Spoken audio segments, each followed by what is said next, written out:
Oroko remiten dena da, ingurugiro psikologia ikertu eta konkretuki nik ikertu duten gaia disrupzio ondotan. Dago lotuta kutsatzaile berri batzuekin eta nola eragiten duen arrainen, nire ikerketaren kasuan arrainen dipopulazioa.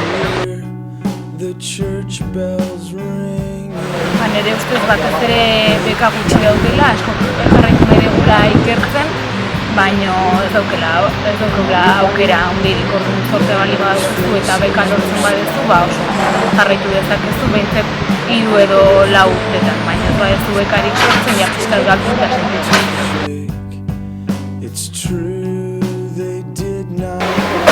Berez bai, eta gure eguneroko ikerketan euskaraz geha, baina egie da gero publikatzeko edo zure lana ezagutzea emateko ez euskaraz diken, beti inglesez dibitzen.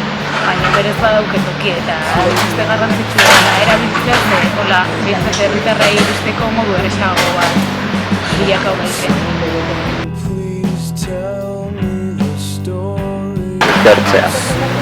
Nik uste gure arten baloratzen dela, baina ikerketatik kanpo daun jendek ez dula baloratzen edo ez dula behar bezala baloratzen. Baita beste alor batzatako ikerlarik edo azkenen gaude ohituta gure departamentun edo gure fakultateen egiten dien ikerketa eta hori baloratzen dugu. Nik uste tortik kanpo dauna ez dula behar bezala baloratzen.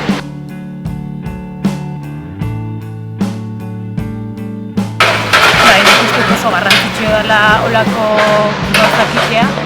Alde batetik ikerketatan azten nahian ontzako garrantzitsua delako eta aukera ematen dugulako jende gehiago ezagutzea eta beste egoera batzun berri izatea eta baita azkenen hau herritarrei iritsiko zaielako gaur bertan berriako hortadan azaldu da ikergatzen eta beste modu egoki badala jende gehiago zabaltzen egiten dela.